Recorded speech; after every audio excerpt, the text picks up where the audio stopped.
বিবাহটা দিয়ে দেওয়া যায়। কোন একটা সুন্দরী মেয়ের সাথে যদি দেখাশোনা করে যদি সুদামার বিবাহটা দিয়ে দেওয়া যায়, তাহলে অন্তত বৌমার মুখটা দেখে তো আমরা মরতে পারবো। অন্তত মরণকালে আমরা তো জানবো যে আমাদের সংসারের কাজগুলো সারা হয়ে আছে। সঙ্গে সঙ্গে ওই রচনা দেবীর কথা, সুদামার বাবা মোটুক তড়িঘড়ি করে একটা মেয়ের সাথে বিবাহ ঠিক করলেন, এবং যে মেয়েটির সাথে বিবাহ ঠিক করলেন সে হলো কুচেলা দেবী।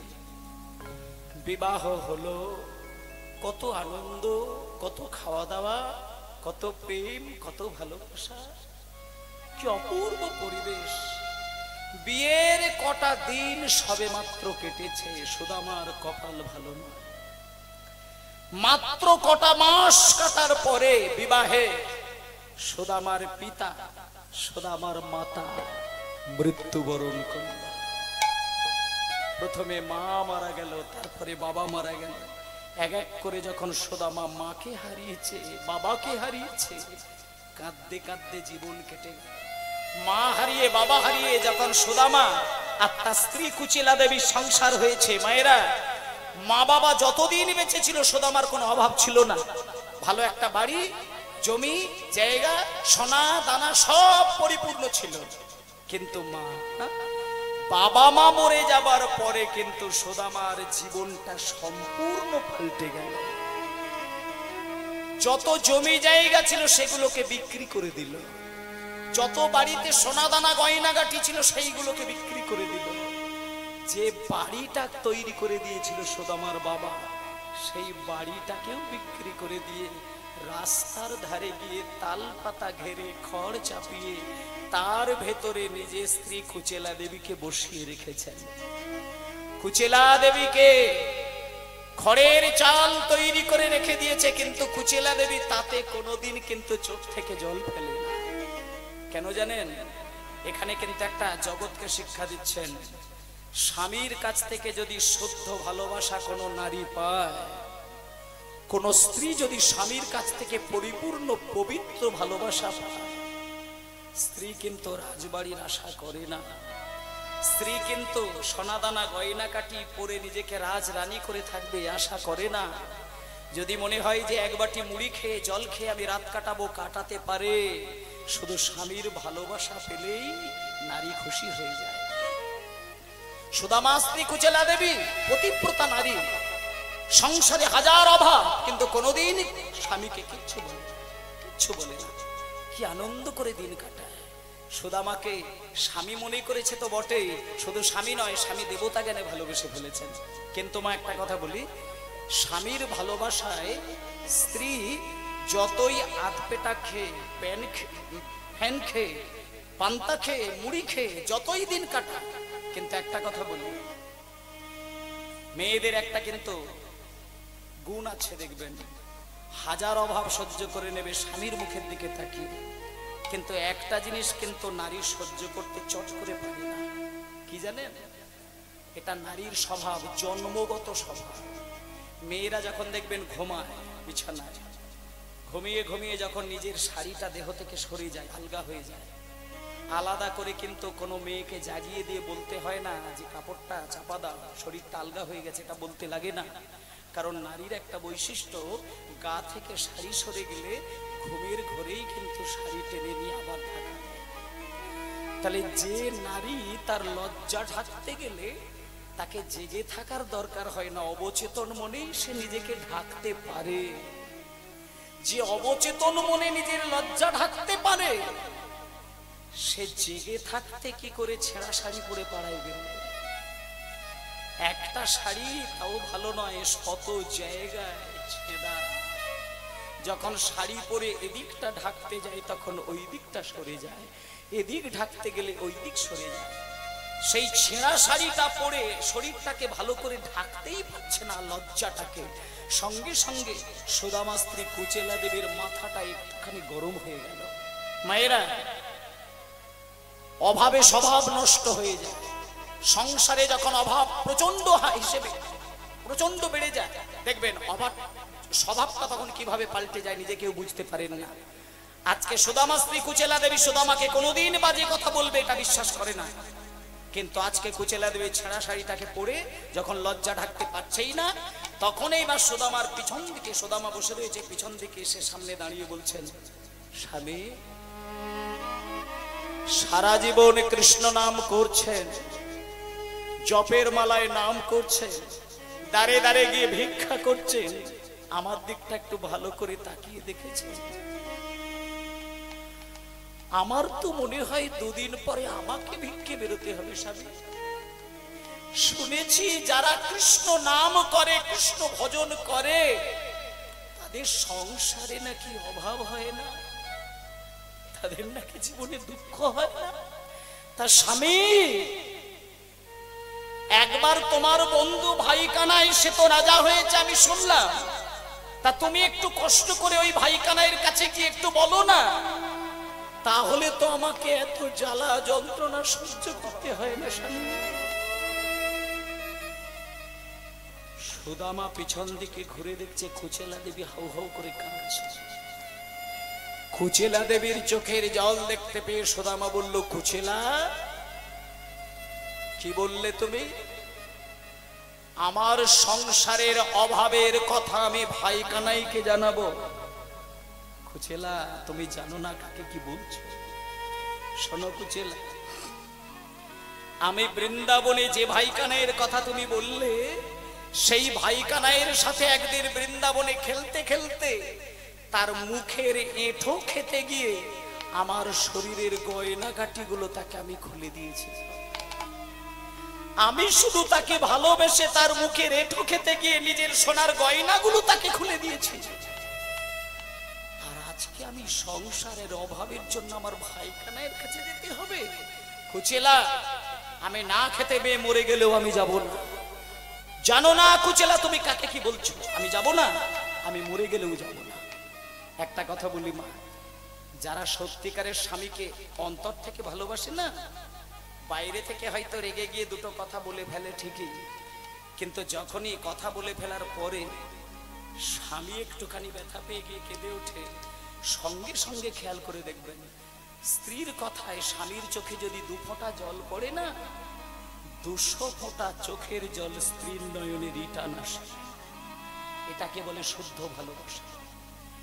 সুদামা যখন রেগে উঠেছে আর চোখটা ছলছল করে উঠেছে, কুচেলা তো হাজার হোক স্বামীকে ভালোবাসে, ওই চোখ ছলছল করছে দেখে কুচেলা সহ্য করতে পারল না।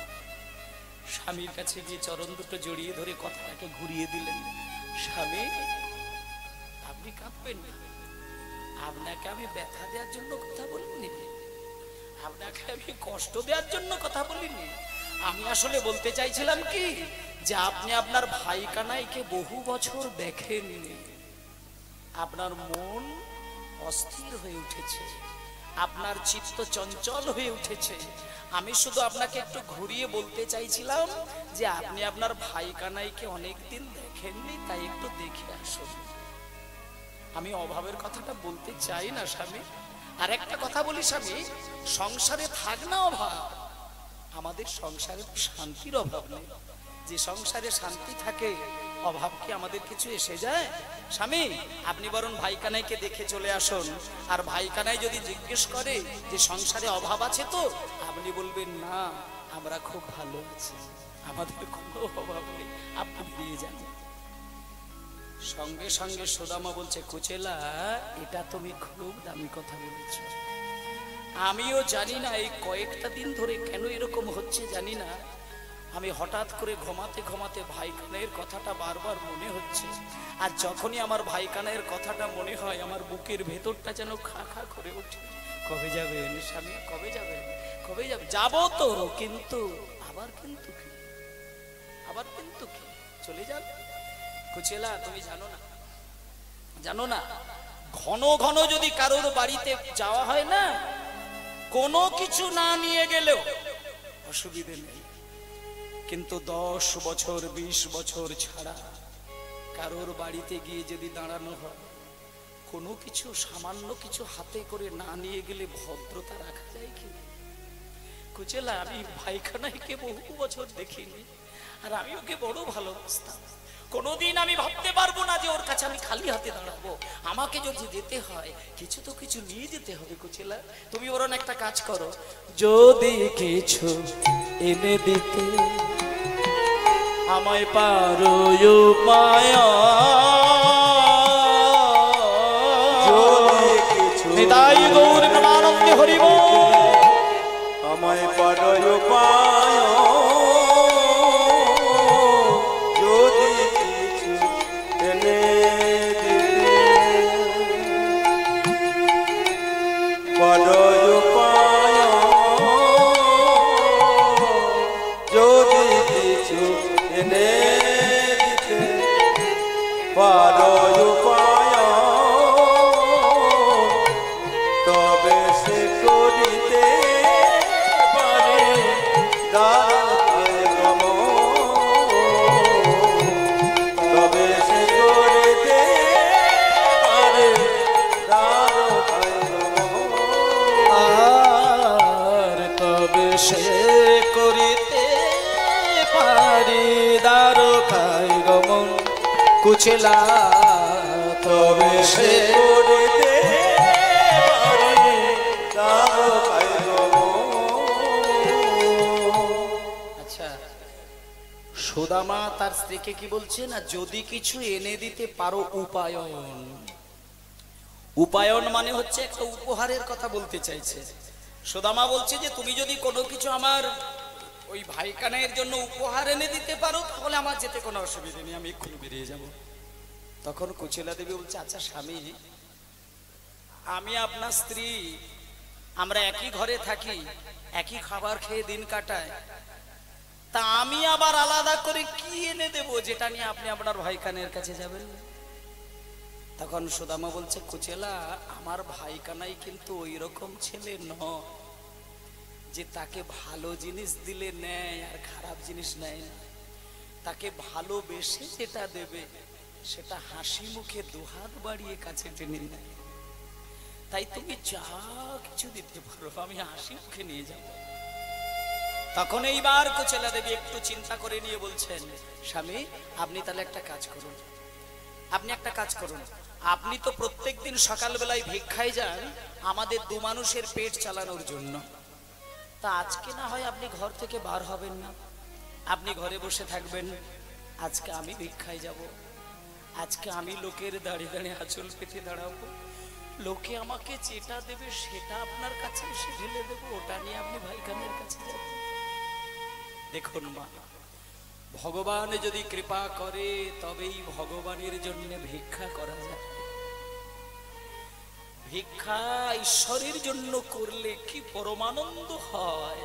যারা ভগবানের নামে ভিক্ষা করেছে তারা ছাড়া কেউ বলতে পারে না।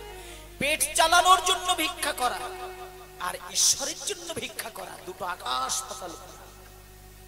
আজকে যে সুদামা স্ত্রী ছেঁড়া শাড়ি পরে নিজেকে রেগে উঠেছিলেন, আজকে সেই স্ত্রী কৃষ্ণের জন্য ভিক্ষায় বেরিয়েছেন, সম্পূর্ণ পাল্টে গেল।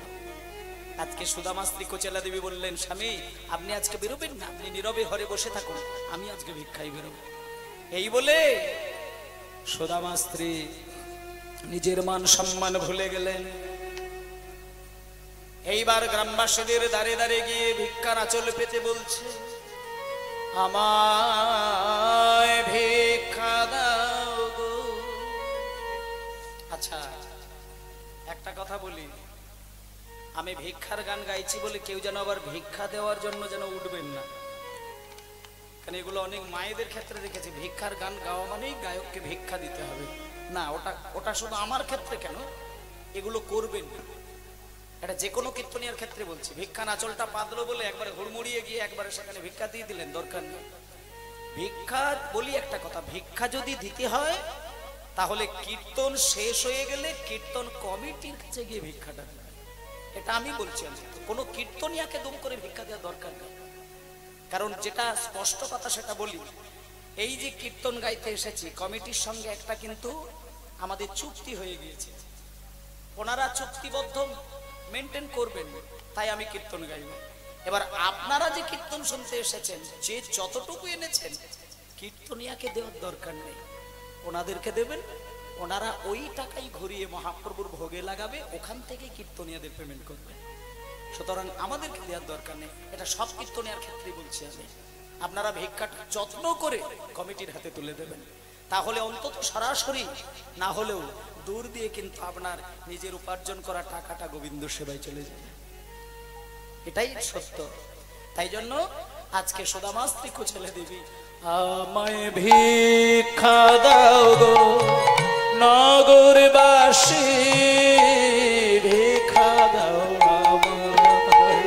হরি হরি হরি হরি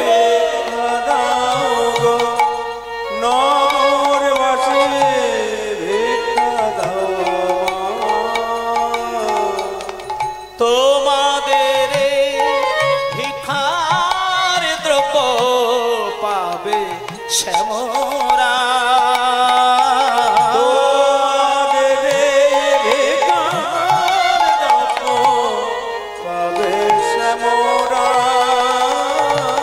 আর তোমাদের ভিক্ষার দ্রব্য পাবে শ্যামরা।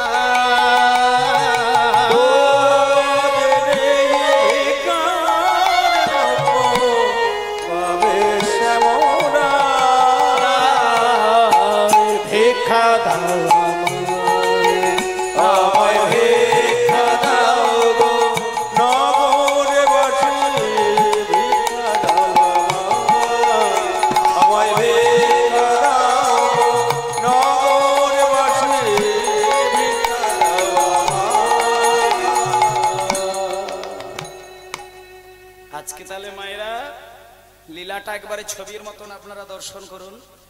মানে সুদামাকে বাড়িতে রেখে দিয়ে তার স্ত্রী বেরিয়ে গিয়েছেন, যে স্ত্রী ভিক্ষায় বেরোবে এটা ভাবাই যাচ্ছে না, তিনি আজকে বেরিয়ে গেলেন। কৃপা হয়ে গেলে ঠিক এইরকমই হয়ে যায়। আমার চোখে দেখা একজন বড় ব্যবসায়ী, কোটিপতি মানুষ, নিজের চোখে নিজের ব্যবসাকে ধ্বংস করে দিয়ে ভিখারি সেজেছিলেন। সবাই তার কাছে এসে শুধু বলতো, দাদা এত বড় ব্যবসাটাকে শেষ করে দিয়ে আপনি ভিখারি হয়ে গেলেন। তখন সে শুধু কেঁদে কেঁদে বলতো, আমি